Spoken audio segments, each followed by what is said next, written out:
So let's kick it off by having everybody introduce yourselves and say what you do in the band. I'm JJ. I do vocals in the band. Mm-hmm. I don't know who's up next. Does it go in like order? I'll just go. I'm already talking. It goes in short order. There you go. I'm like looking at the cameras. I'm like, There you go. Zane's next to JJ, so maybe. Well, anyways, I'm JD. I play guitar and I do some vocals as well. Nice. I'm Oscar. I play bass. I'm Zay and I play guitar. Case, I play drums and I sing as well. Sick. 3 vocalists. Awesome. Yeah. Yeah. I didn't hear any bad vocals in your stuff, so you guys are Thank you. Thank you. well, yeah. Thank you. Yeah, thank you. I hope not. Yeah. Yeah, right. Yeah, so we always start out with simple questions. So if you guys would just tell us how Court Order came to be. How'd you guys get together? That's something for Ace and Zay. Yeah. So, Yeah. I think a few years ago, a big part of New York and New Jersey is Craigslist. A big part of our DNA here in the tri-state area. And I think, I don't think Instagram or like that's the social media for that stuff really wasn't what it is now, about 3 or 4 years ago. So I responded to an ad Zay put out there, and him and I just started jamming out some of these ideas. I think some of the songs that would become Dragged Through and Hit Harder and Night Trash were some of the very first songs that we wrote. Yeah. I think for the first couple of years, we really were just trying out a bunch of different guitar players. Interesting, now we have 3 vocalists in the band, but leading to that, I think there was 3 or 4 other vocalists before we started working with JJ. So really just cycled a lot of people through the band. We did about a half dozen shows with different singers, different guitar players. We did it as a 3-piece for a while. And then just by getting ourselves out there, we got an opportunity to play with JD's old band, Take Two.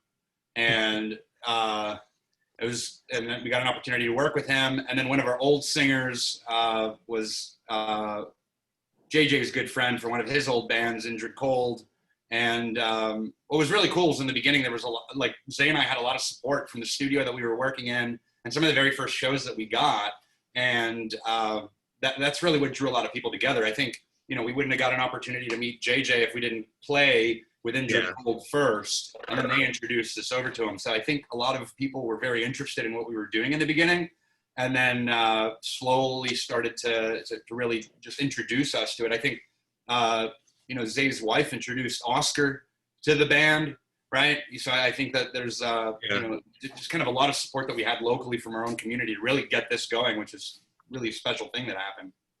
Yeah. Yeah, awesome. So why don't you guys tell us a little bit about how you developed your sound? I mean, me and Chris hear a lot of modern hardcore in your music, but why don't you guys give your opinion on what exactly you think your sound is, how it developed? Well, for vocals wise, at least on my side, a lot of people start out listening to A Day to Remember and learning to stream or wanting to stream from A Day to Remember, how I started. And then from there I transitioned to Whitechapel, Amir, I Declare War, and threw like a little bit of like an emo sound in there. Like Story of the Year, Finch, stuff like that. And one of the bands that stood out to me that had that kind of similar sound with the emo side, I guess, is like Poison the Well. And we kind of transitioned that sound into our music right now. Yeah. So it's not your traditional hardcore. It's basically like a dabble of everything, if that makes any sense. Yeah. No, absolutely. It does. Yeah, there's been like a transition like in the sound as well. Like if you listen to the really early stuff before like I was in the band, it was like very bare bones, like it's like modern like metalcore mixed with like a little hardcore influence, but now you can get like a taste of like that Poison the Well type feel to it, and all that combinations. We all listen to different music, so it's just a bunch of like combinations. And I think what's really cool is that I think that in the beginning, when Zay and I started jamming together, we were really writing songs that were just a bunch of riffs thrown together and a bunch of drum beats put together, just excited to be out of the house. But I think as we started to work together more, we all got into metal very differently. You know, I started very traditionally listening to Slayer, Pantera, Metallica, Megadeth, and then slowly transitioned into Hatebreed, which was like my first crossover band. And that's how I slowly started to get into more underground stuff like Converge, which I mean, in the last 20 years has become much more mainstream than it was 20 years ago. But I think we all started listening to what we listen to now, which is the more modern metallic stuff. But we all come from different influence in the past. But I think what we're most influenced by is the different dynamics that the band can take, and that's kind of what we tried to exploit in a very, very short time frame. I mean, most of our songs are 2 or 3 minutes long, and we tried to cover a really broad range of dynamics in that very short time frame. Some of the things that you listen to, like in early Between the Buried and Me albums, where they go from death metal and then to wide extremes of like emo on some of the earlier records, and that's kind of what we tried to explore on our self-titled debut that dropped August 7th. Pick it up everywhere. Selling these too. We got like 4 left. Yeah, I was thinking about like wearing my Court Order hat, but everyone's like decked in Court Order merch, and JJ I think's wearing it too. So I just I'm wearing a higher power shirt. Yeah.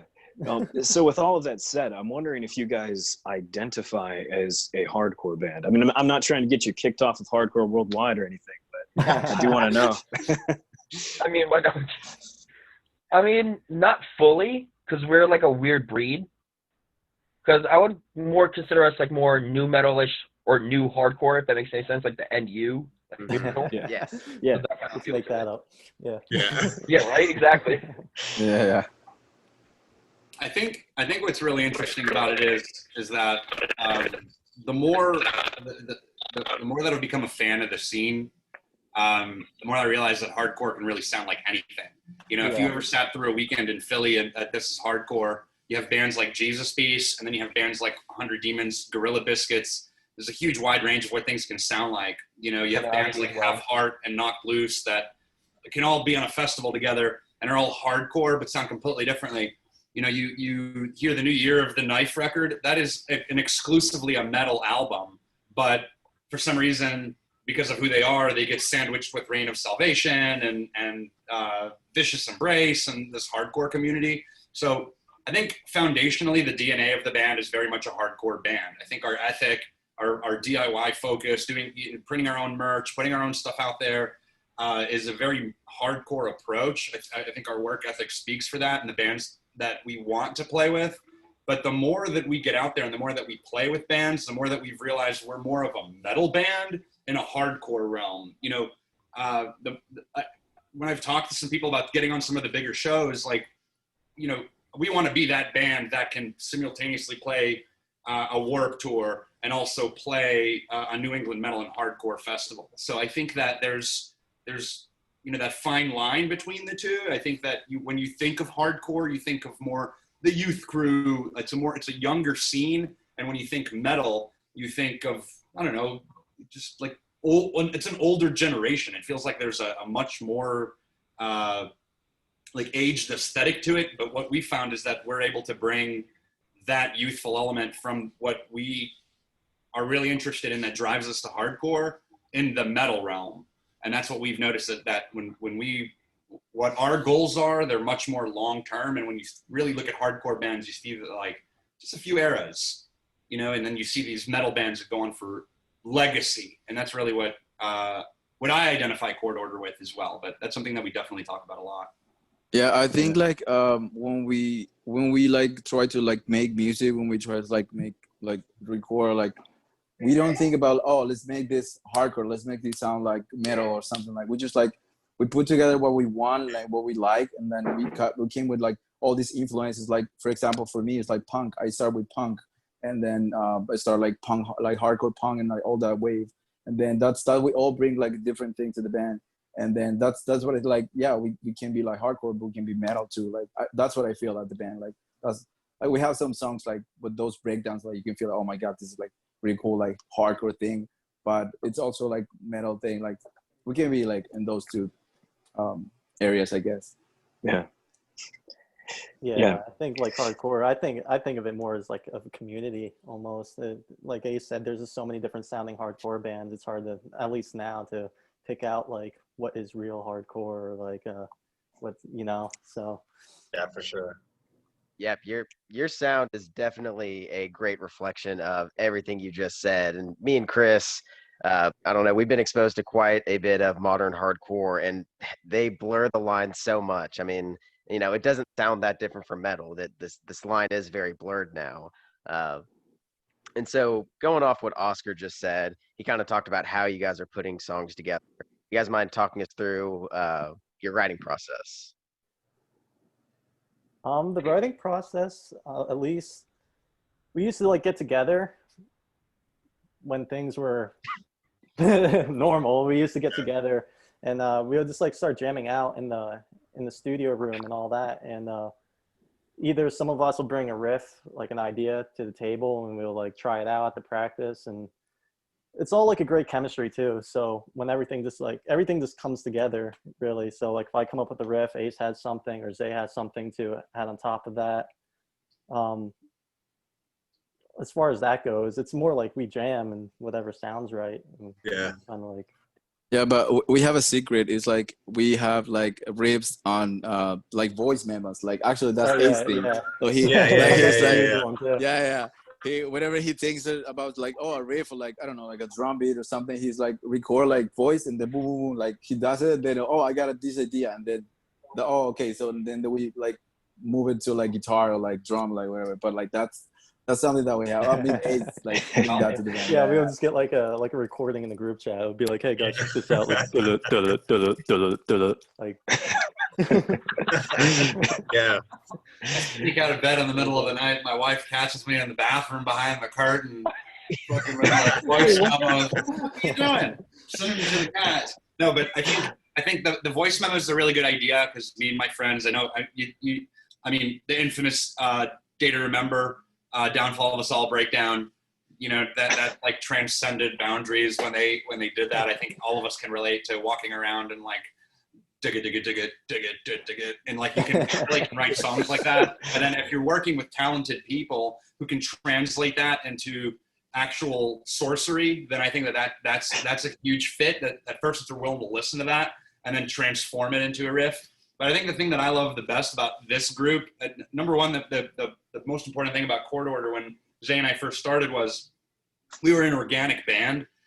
We weren't sending riffs via the computer. We weren't uploading drum tracks into anything. Like I made a point to leave Brooklyn to go into Jersey to schlep with all my stuff so that we can get together and play it. Like I'm not a digital dude. I don't want to record my drums on a computer. Like everything you hear is real. We play all of that. So it exists. And I think that in a digital age is super important to us. Yeah, it that is. we do this. We work together. We're five dudes. You know, in the past, it's been a wide range of musicians that are in the studio, but with this group on this last album, I think what's really great about what we do is we bring the song structure in.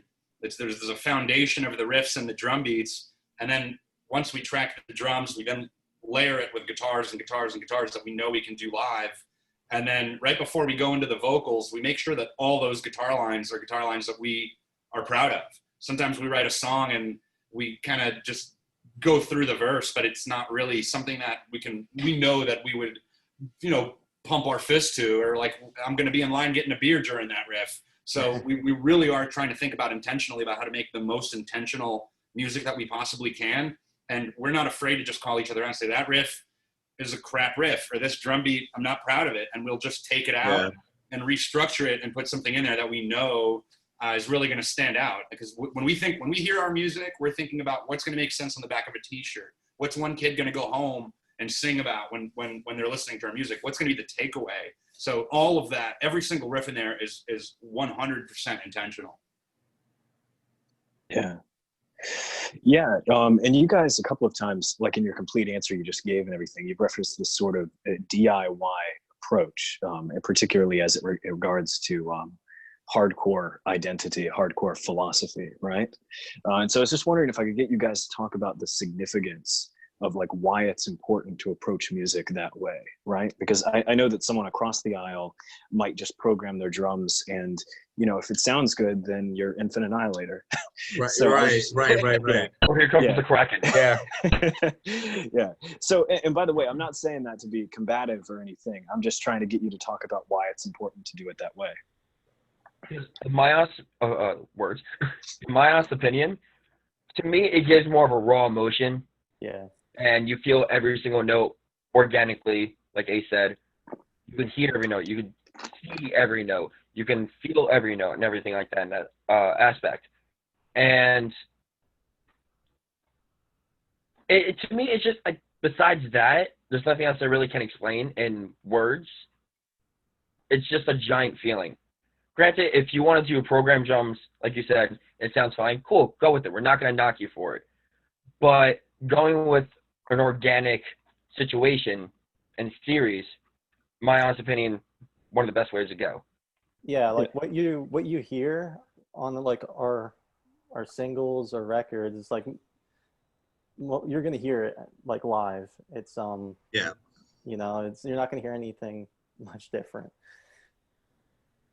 Well, Yeah, I feel like people can see it, like can feel, like can hear when music is fake, when you like program a drum beat and then you start like doing like guitar on top of it. It's not gonna feel like, they're gonna feel like what the fuck is this? Like it's like it's weird. I remember like I had a band when I was in Colombia, like I had a band, and then we did like that, like it was just like a drum beat like on computer, and then we started like recording the guitars, and I nobody liked it, but I was like, I don't know, it was like super cheap, like it was like whatever. But I got that feeling. I was like, yeah, I'm not doing this again. Like if I ever record again, it has to be like everything real. Like people can feel that, Yeah. and that's, I mean, that's really important. It's also, sorry, it's also like just like for the like aspect of like people pay to see you live, and you know, like for if there's like that one song that's like a real good, you know, has a lot of momentum, and then people go to the show, and for some reason, because you had like, I don't know, like 30 drum fills in 2 seconds, you can't play it live. And, you know, people are one going to be let down too. It's, you know, like how do you expect people to like go home and like cover, you know, like your music or like learn your stuff? So like I always see it as something that's like, if you just can't like recreate it, then like don't do it, because down the line it's, you know, you're gonna run into some issues. Yeah, it's always gonna happen. yeah, I think also, just to, like, why is it important that we do it? I think that the work itself is a validation to do it. I think for me as the drummer, like, you know, not only do I bring the drums, but we bring a grid wall to every show. We bring all the merch, all of our equipment, all of our backline. Like, hardcore is not meant to be easy. You know, this is not an easy job. You know, we filmed a video. There is no Yeah. We filmed a video for Poor Excuse, and we lifted up all of our equipment over a gate, our entire backline, and marched a mile into the woods. God, yeah, dude. and filmed there for 10 hours to do it. And we spent like $1,000 to get all the photos and everything there for us to do it. Like, and if I was working for somebody, I would never work that hard for somebody. You couldn't pay Absolutely me not. to No. do that. Yeah. You know, but because this is what we want to do. I think for us, Court Order is something that we love. We love to see the brand grow. We've got an opportunity to meet a lot of people from it. I think that the work is there. I think that there's it's easy to get burnt out on that. And I think that when you're playing a lot of shows and you're getting in the studio a lot and you're hustling a lot, like there's this momentum and there's a lot of frustration that comes with it, like ordinary work. And I think that there comes a time where you really need to shift that focus. Is this just a hobby for me, or is there a validation for me in the work itself? Because there's no end to it. Like even Ozzy's trying to figure out how he's going to market his next album to. Like everybody's trying to figure out what's next for them. So I don't think that there's necessarily an end game. There's just these small goals that we have as individuals and as musicians that work together. And Court Order is that vehicle that we get in the bus and helps us get to where we want to go. Yeah. I'll add, after getting those responses, you know, listening to your music, one of the impressions I got was I got that feeling that these guys know exactly what they're doing. And so I really appreciate you guys fleshing that out that way. I fully agree with you. I felt it was necessary to ask that question. Thank you. Thank you very much, dude. And so now I think we want to transition into getting your opinion on the New Jersey and surrounding areas local metal scene. Me and Chris have been interviewing quite a few New Jersey bands and kind of hearing their take on. Yeah, Zion. I heard you had the guys from Zion on, and Weaponized. No, not Zion. Yeah. My bad. Weaponized Yeah. and Kong. Yeah. Yeah, Kong. Come on, dude. Yeah. Steve is a monster. Steve's a monster, bro. He is. Pigeon. Dude. Oh god. Yeah. Yeah, Those guys are tight. Yeah. I mean, I've gotten to meet them or play with them, but I know them from just like Mhm. listening to them. And they're pretty tight. Yeah. But all in all, I mean, me and most of us are from Jersey, but I think it's a very tight scene. Everyone like mostly knows each other. You go to any hardcore show, and you always see the same people around. If you're going to South Jersey, North Jersey, you always see like the same people. It's definitely tight, and it's great because you meet a lot of awesome bands, and a lot of them are very influential. And so, and I'm sure they said the same thing too. Like it's a very tight scene, and mostly welcoming, and yeah, always good opportunities. And not even just seeing the bands, like obviously the bands have a big thing to do with it, is the scene and whatnot, but also making connections with people, either making friends or connections for later down the line for shows or what have you kind of thing, also adds to the fact as well. I personally like that aspect better, like actually making friends, talking to people, and making a better connection with them on the same level of music that we all like and love. Yeah, I think for me, my perspective is there's 3 different scenes here. I live in Brooklyn, so there's a whole Long Island scene, which is its own planet altogether. Yeah. Right? I mean, you have some mega bands that have come from there, King Nine, Incendiary. Those are huge bands that like are leading the charge here in Long Island hardcore, but they can play anywhere. And then you have the Boroughs, which is a very mixed scene. I think in Brooklyn, I'm sandwiched by the Trinity, which is Kingsland, Gold Sounds, and St. Vitus, and then surrounded by even bigger clubs like Elsewhere, Brooklyn Steel, some Warsaw. These are huge clubs that are here. And then when you go into New Jersey, it's a completely different animal altogether. Montclair, Jersey City, Elizabeth, Trenton, they're all completely different communities. So in a very, very small area, you have all these different little scenes, which is what's really cool because I'm originally from the South, and in a band there, if you're playing in Florida, you'd have to drive 3 hours north to get to Jacksonville, or even to get to Atlanta, you'd be in a car all day. But when you're based out of Brooklyn and going into Long Island and going into all of the surrounding Jersey area, there's really just like this super dense market that you can constantly connect to and continue to play these same markets over and over again and continue to get to new people. But as far as bands, what I know, I think that the talent here is just extremely high. You can't come out of the house here with some half-assed riffs and some crap clothes and putting a tag on them and trying to get that anybody's going to, people are all going to be waiting outside, exclusively waiting for you to be done. So what we noticed is from the very, very beginning, number one, there's always people. There's always a crowd, just at a bar, even if you're playing. I mean, there was always a crowd at a bar that you could always play. Yeah. So what we noticed was we shouldn't really be coming out here on a Tuesday night without a banner, without merch, without songs, without rehearsed banter, without everything, because these people, like right after us is like an Argentinian thrash metal band. Remember Azotador? Like, night, and Bayonne, like, huh? So I think that's one thing that's really, really unique. You don't play many floors here. You don't play many floors. So if you come out and you're firing on all cylinders and you come correct, people are going to notice that because first of all, there's so many bands and there's so many things happening all the time in this area just from entertainment that if you really take time to just doll it up just like a little bit, people really, really notice the intent. And that's something that we've been not taking advantage of, but making it worth people's while to check us out. Yeah, there's just so many bands now. It's so hard to grab people's attention. Everyone's looking for what's next.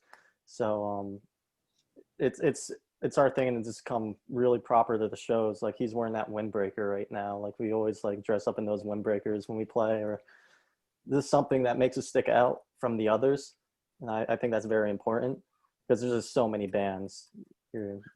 It's a competition out there almost. Oh, yeah, yeah, Right. for sure. First impressions are also everything. You know what I'm saying? So when we go out there, like, who are these people? Why are they wearing a jacket? And then once you play the music, like, oh, okay, good on you, kind of thing. But yeah, again, first impressions are everything. Even if it's like a slight tweak, like what Ace said, if you have to make it a little weird or add something to get the other person's interest, kind of thing, like a bright color or a nice symbol that's really eye-popping to a degree, something along those lines. Yeah. Nice. Sure. So it sounds like you guys have put a ton of thought into like your band marketing, right? So I'm wondering if I could ask you a little bit more about that, about how consciously you're making marketing decisions. And you've already answered half of this question already, but I am wondering if you can talk maybe a little bit about internet marketing and that sort of thing. Yeah, I mean, All right, so going to our personal profiles first, kind of thing. Obviously, you're posting. You don't want to flood everything until it gets misconstrued and everything like that. Using the proper hashtags, because hashtags will get you more noticed. Sometimes it's posting at the right time, from what I noticed, and knowing the right people and knowing what you're posting. Like a picture, if it's a proper picture with no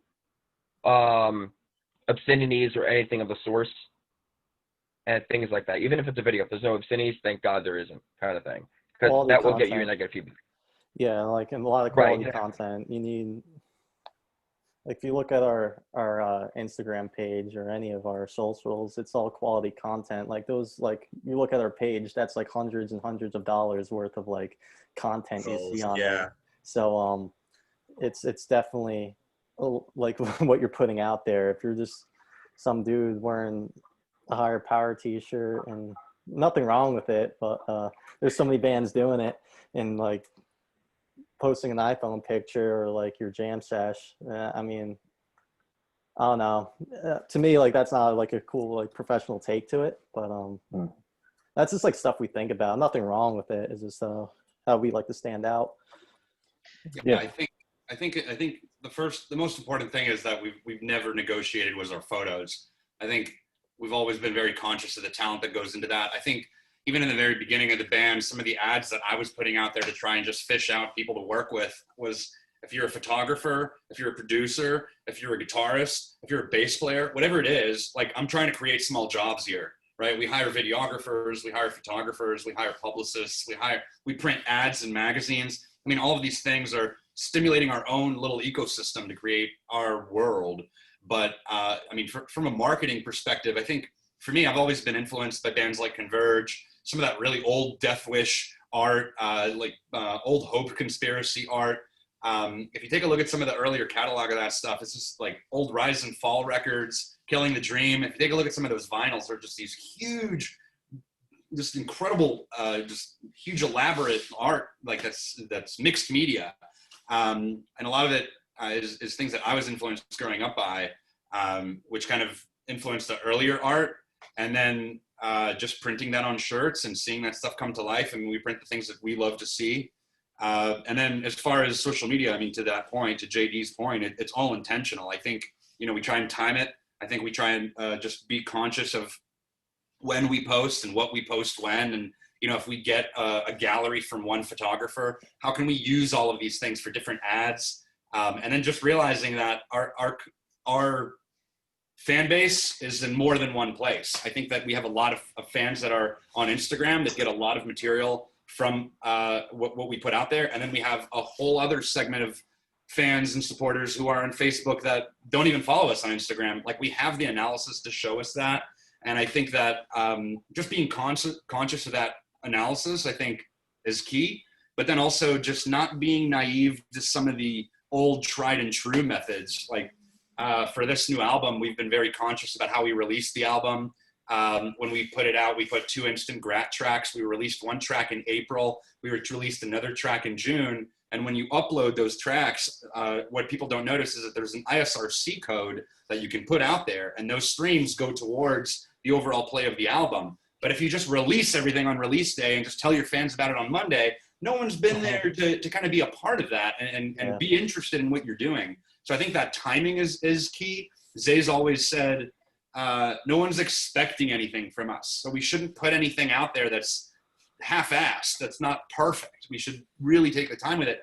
And that's so true. I think at times we see our product and we're so excited to see anything court order, and then we don't really go back and rethink to have some quality control into that. But I think that's been the best thing about working with this group for the time that we have been in the year and a half, almost 2 years that we've been working together, that we've given ourselves to build a body of work where now we can be more patient with the quality. But we're also, again, not naive to magazine print, magazine ads. All of these things cost money. And a lot of what we talk about is when we first started this band, we just wanted to play some music. Like, we wanted to get in a room, smoke some joints outside, go in, grab a couple of beers, have a good time. But then what we realized was, as we started to get more invested into it, there's emotions involved with the financial aspect of it. And you can't deny that. Once, like, JD just got a new guitar, like, we're going to want to use that. So, like, all of these financial decisions really make a personal impact on you. And I think individually, everybody needs to kind of have their own mental musing. Like, what am I putting into this? How am I okay with it? Disregard what everybody else is bringing into the band. So, I think from a marketing perspective in any band, it has to happen. You can't just put your music out there and expect people to latch onto it. But I think that someone has to take control and make sure that it's happening, because it's the one thing that's super removed from what you first started doing in the first place. Yeah, I also think forget about that. I think, like, if you are in a band, like, you have to think this is a business, of course. Like, like, you're in the entertainment business, so, like, we have to think that, like, the product that we're putting outside. So we think about the photos, we think about everything, the videos, like, everything. Oh, let's check, like, this photo, it's cool, like. And like, now, like, we're working with almost like the same, like, person, like, to do the photos, because we like those photos. So, like, okay, we're gonna do this. We tried, like, a bunch of people, and, like, there was no photos, and then it was like, it was like all over the place. So I feel like now we feel like we're comfortable with the product that we put in. And then of course you have to think this is a business, and we want to put like a really nice product so people can, like, really like it and actually, like, go for it. Yeah, we take a lot of influence from the punk rock NBA, obviously. Yeah, we studied it. We study that guy. Have you ever listened to his podcast? Like, it's dude, I'm sitting here listening to you guys, and I was literally just thinking, I was like, man, these guys need to talk to Phil McKenzie, because they are on their shit. Yeah. One thing I would like to add to that is something I haven't heard talked about much in the metal scene, is that in this internet age of metal, impressions are everything, and everything you just talked about really does reap quite a bit of rewards and benefits, because, like, when I went to your page, I immediately see a professional looking page, which, like, gives me an impression going into listening to your music. Like, it's already a positive impression, and that can mean a lot when someone's only going to listen to the first 15 seconds of your song when they find it. If they already have a positive perspective going in, they might sit down and listen to your music longer. And I mean, that's what happened with me, is, found your page. Holy crap, these guys look like some brutal boys. And then I played the first song, and I was like, shit, these are some brutal boys. Thanks. Yeah. No, I mean, that's the goal. Yeah. So, next question is, what are kind of it's a very broad question. What are some of your future goals for the band outside of somehow playing live in the future, whenever that's going to happen? We definitely want to be a festival band. Like, we don't set any low expectations, that's for sure. We definitely want to play some festivals, get on, like, legitimate shows, and progress towards that. I think that's very important to us. I think that's all of our goal. I mean, ask any one of these guys, that's the goal. And Yeah, You I know? just wanna I just wanna share something that this is like really personal for me. Like I don't know if you know guys, but like I'm from Colombia, and there is a huge like metal like festival, like a rock festival in Colombia. It's called like Rock to the Park, like Rock al Parque in Spanish, and it's like is the best Latin American like rock festival, and like for me that would be a dream for me to go with Cold Order and then be able to play in Bogota, like for like I don't know 20,000, 30,000 people like in my hometown.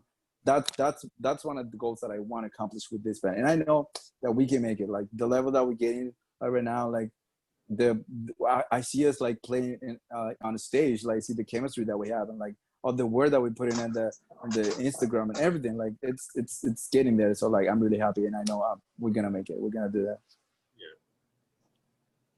Like Yeah. before everything actually shut down, we were supposed to play Starland. Nice. And yeah, that show, but to me, that was one of my biggest goals to actually get up there. Obviously, going there as a kid, seeing all these bands I see and still listen to and kind of idolize to a degree today. Also working there and now potentially playing there.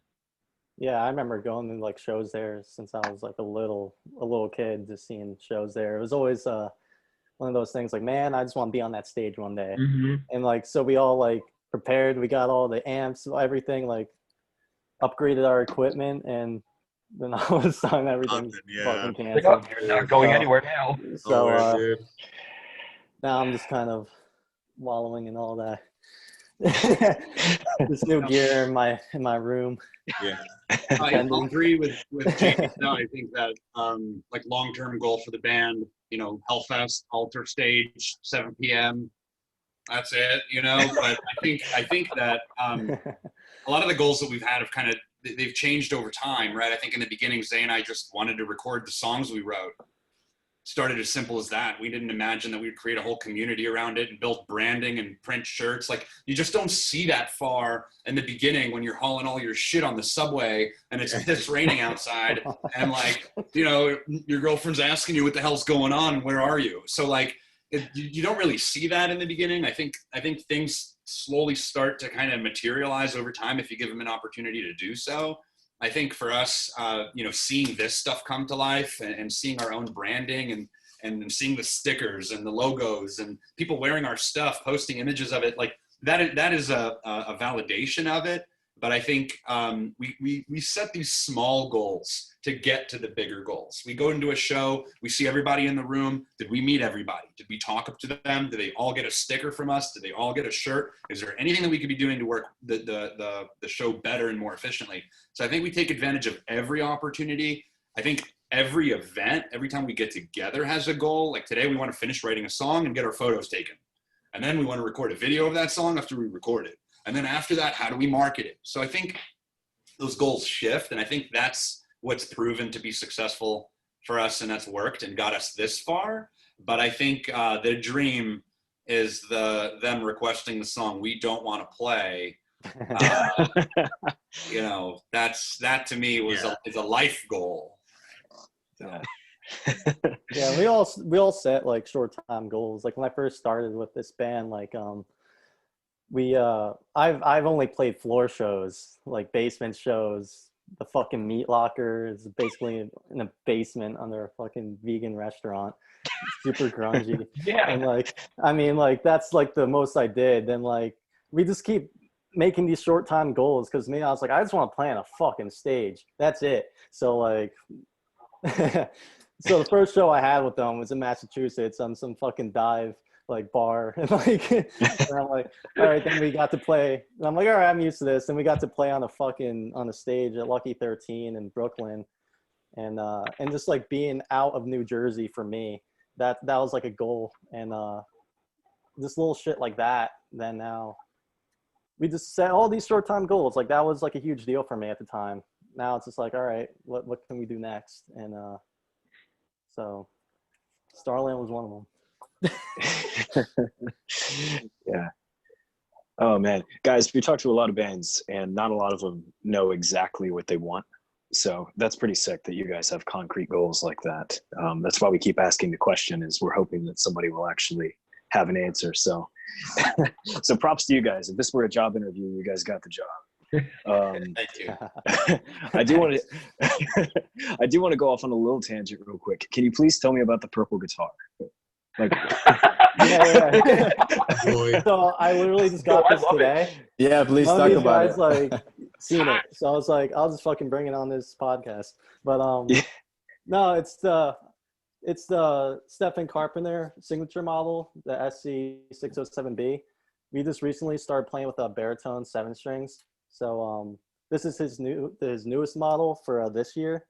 And I remember seeing it like last year, like they posted a little, I'm like, I need that guitar. So I've been playing his other models. Like I have his signature Tele. It's a Telecaster, same thing, like 7-string baritone.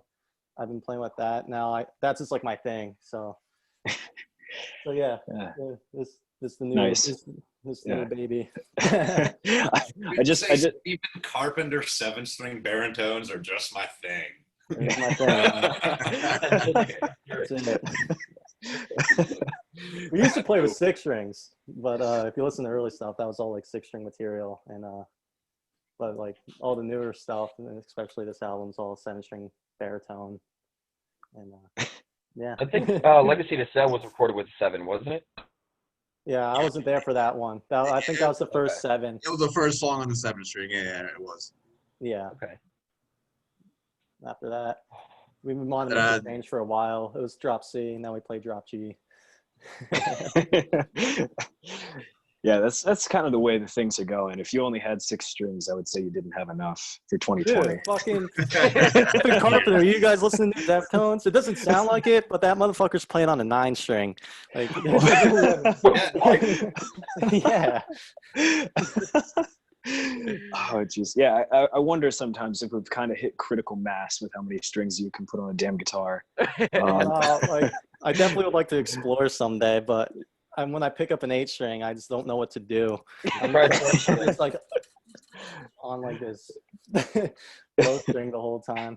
How many strings? Like when you get a Floyd Rose, like it's all you can do are fucking dive bombs. Yeah, straight dive. And I sold it. I sold it because I was like, fuck that. Like, yeah, man. Oh my god. Yeah, well, I appreciate the tangent. I was just staring at the body for like the whole interview, and I just had to know exactly what it was. Yeah. yeah, here it is. So laying in bed with that thing. Yeah, right? You might even do that. So fun question. Sorry, voice crack. Geez. So fun question now. What has been your favorite metal or non-metal album of 2020? Oh, definitely. I've been listening. I'm a huge like mathcore dude, so I've been listening to like the Callous Dow Boys. Those guys are gnarly. They have like a violinist in the band, and it's like they have like a little DJ. Oh, that's the one you showed me. Yeah, they're gnarly. That's like my new favorite record, Life on Mars, I believe it's called. Definitely, for sure, one of my favorites right now. So good. Oh. Well, I don't have a favorite like album, I would say, but I just want to talk something about like 2020 like brings. So with the whole this situation, it's like all those like videos like from home that the bands are doing. Like for me, like to see like Goldfinger, like the band that's a band that I really like doing that, like the guy like still like playing like the song like Superman, and like oh my god, like he's still doing like from his out like whatever. That's something like 2020 for me was like, oh my god, this is really cool that they're doing it. It's really sad that the whole thing is happening because of this crazy situation, but like for me that's something that I really like about 2020, like all those like bands like doing all those songs like from home. I like that. Fucking Goldfinger. I haven't heard that one in forever, man. Yeah. I only know that cover from them. I think in the beginning, the first one that I saw that I really like kind of piqued my head, because I work in Times Square, so like when this whole thing happened, I ran home and I called my boss and told her I'm not going back to work anymore. So like that was my reaction to it. Then I sat at home. We went and recorded Court Order live, and then we didn't see each other for like 2 months. So That was like my reaction to it. But I remember seeing the Dropkick Murphys was the first set, and they were like, "So this is fucking weird. We usually play to 20,000 of y'all on the festival, and you know it's a huge party, but I guess we'll do it this way." And it was like super professional, but also super weird. But then the Code Orange one, the first one that they did when they released the new record, was absolutely mind blowing. And I think everybody's just kind of trying to play catch up after they released that. And that's something that we talk about all the time. Like, we're not ready for a live stream yet. We're not ready to release, like our live session was super rushed. And I think that a lot of that is just a reflection of what was going on March 21st on Earth. And you can see it in there. So it's nice that it's like a sign of the time in that moment. But I don't think that it stands the magnitude to what bands like Under Oath are doing now with the live stream. It's just mind blowing.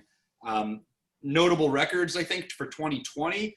I really love Boston Manor's new album, Glue.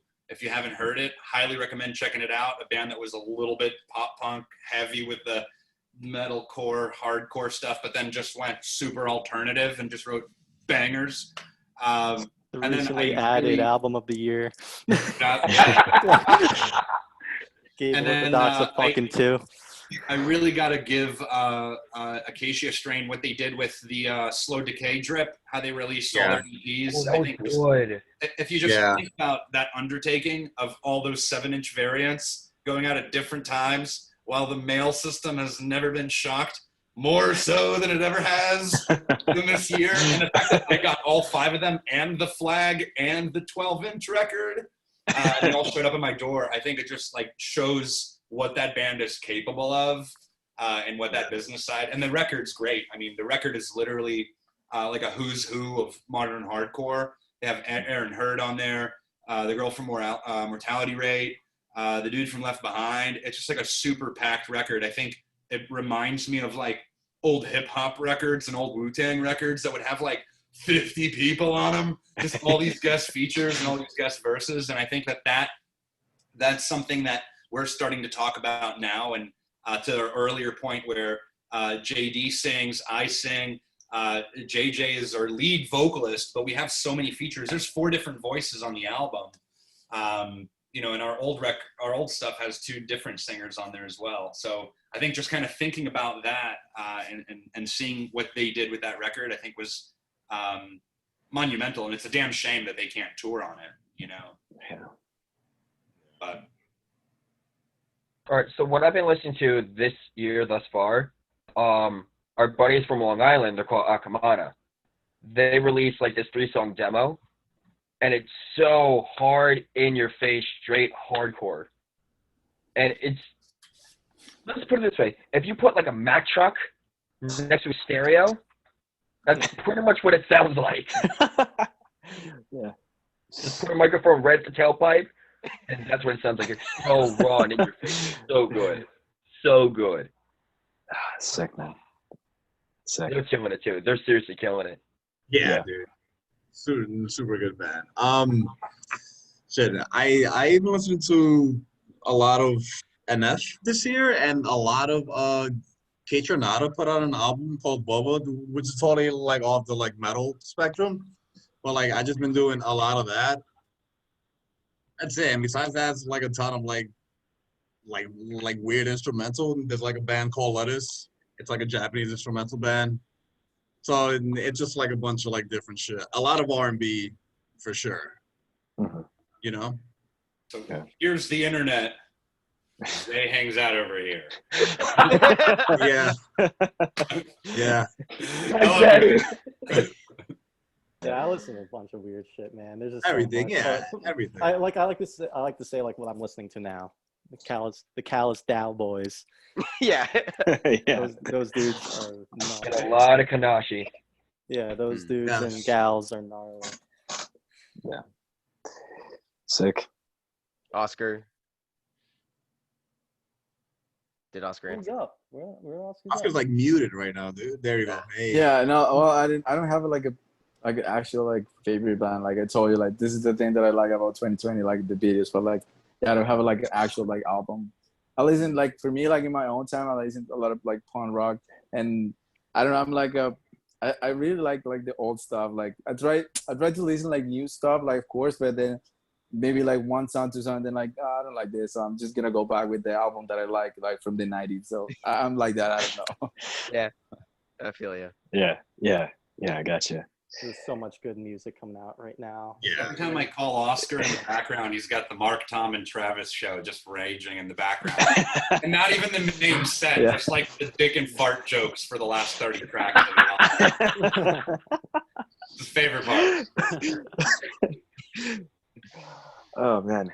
All right, sick. And one other fun question we like to ask people is, what is the most meaningful experience you've had as a band so far?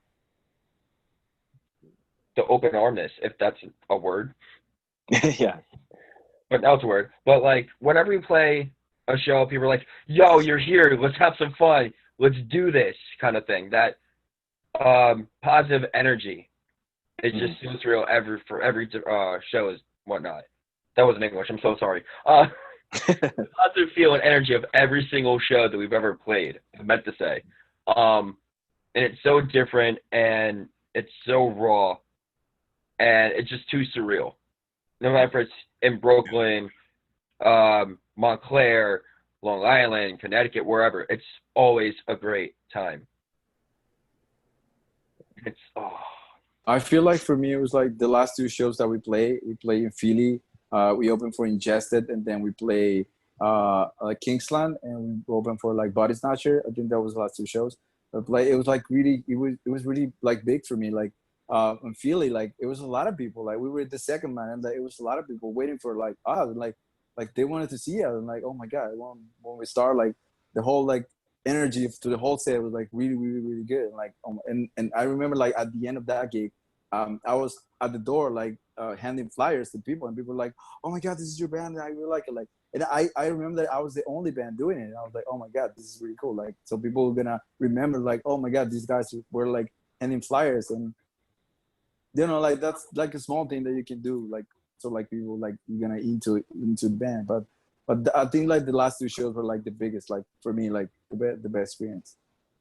Yeah, I had to say the time we played, I think Reading, when we played with played with like, dude, it was like a crazy lineup. I think it was like Prison, Prison, Orthodox, and Florida Prevail, and like that was just like, what the fuck is going on right now? I think Body Snatcher. You know what was I'm on that saying? too. Yes, Body Snatcher, Orthodox, Prison, and Florida Prevail, dude. It was like, what a lineup. You know what I'm saying? Like, who fucking thinks that, start a band a year ago and then I'm playing the same stage with these guys? It's crazy. So, like, even to this day, it's like, what the fuck? Yeah. Great moment. Yeah, those two moments, like the Philly shows and that PA Reading gig, those are definitely memorable moments. Yeah. Especially the Reading gig, I was that was a shit show. But it was fucking cool. What ended up happening was I showed up.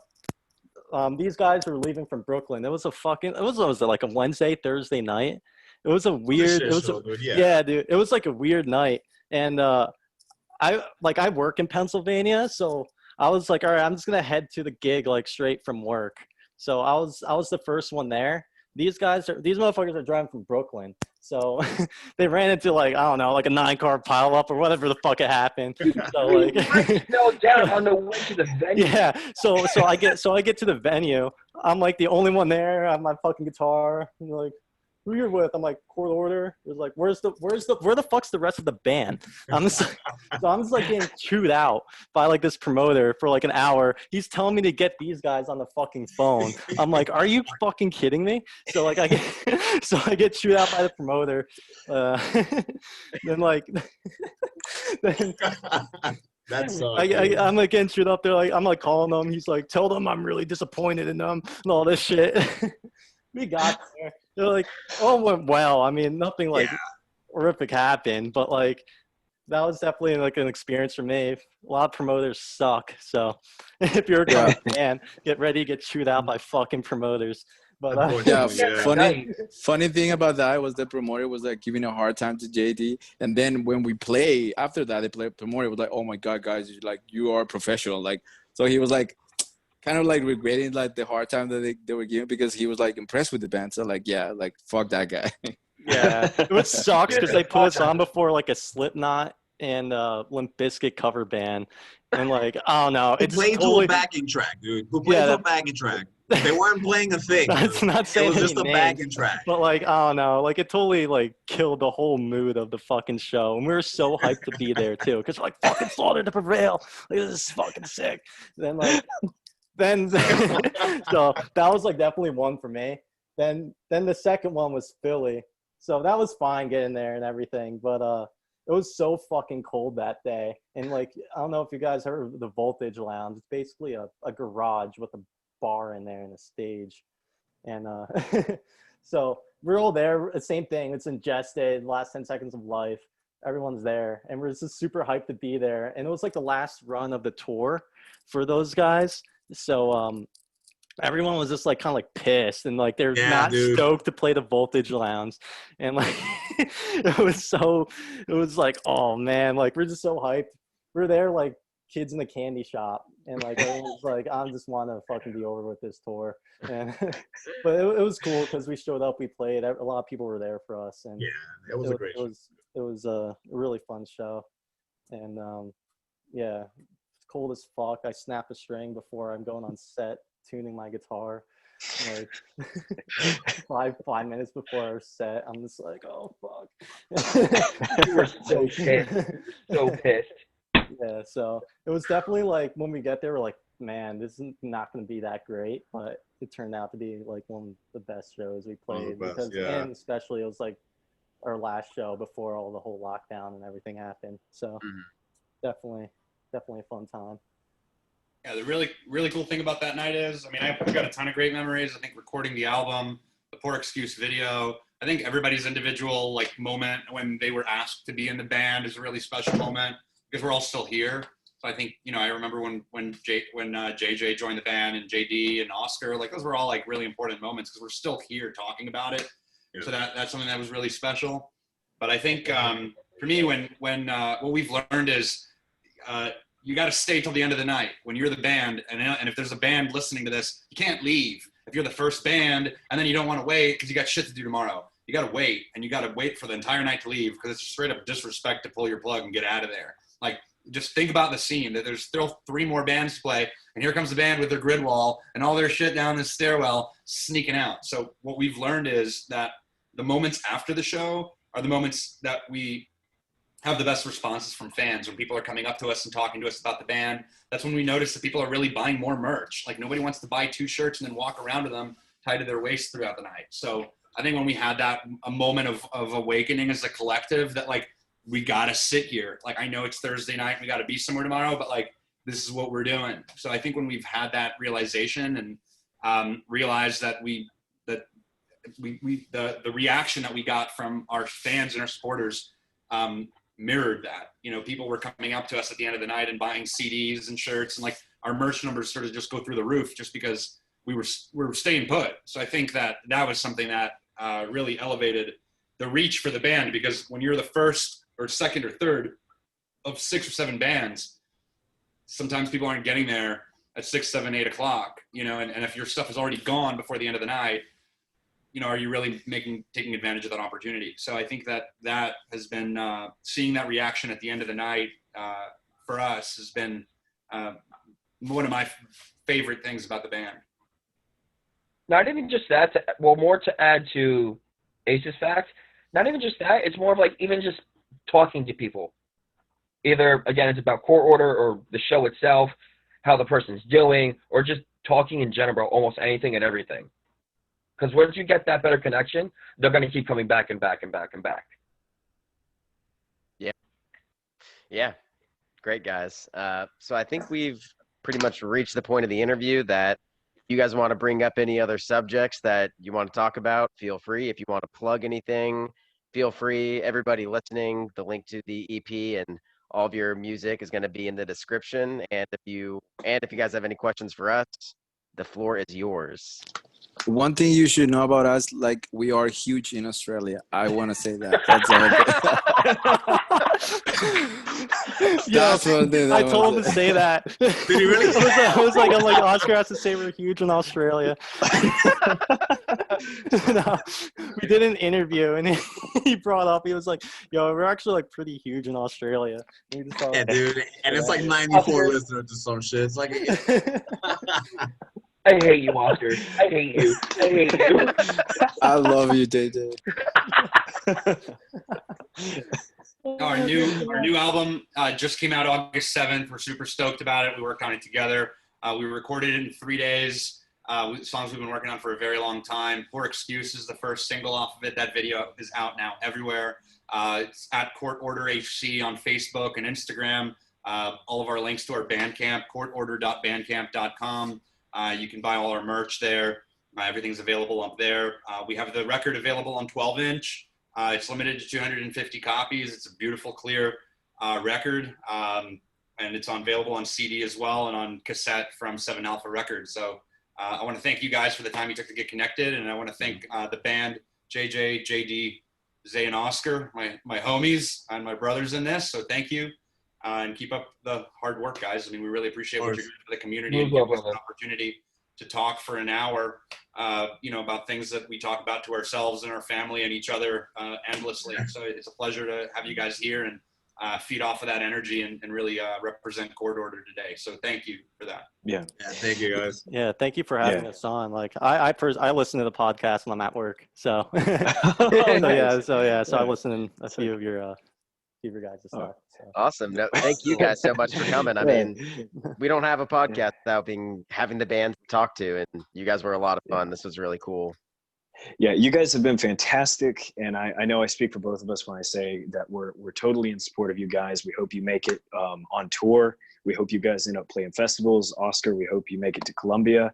And and if you guys Thank you. and if you guys do end up playing some shows, take a look around because we will probably be arguing with a security guard trying to make it backstage. So Yeah, so I got you, brother. so thank you guys. We might play to like 100+ people here, but catch us in Australia and 100,000 people. Yeah, man. Oh my gosh. Yeah. Yeah. Again, thanks guys, and Thank you so much, dude.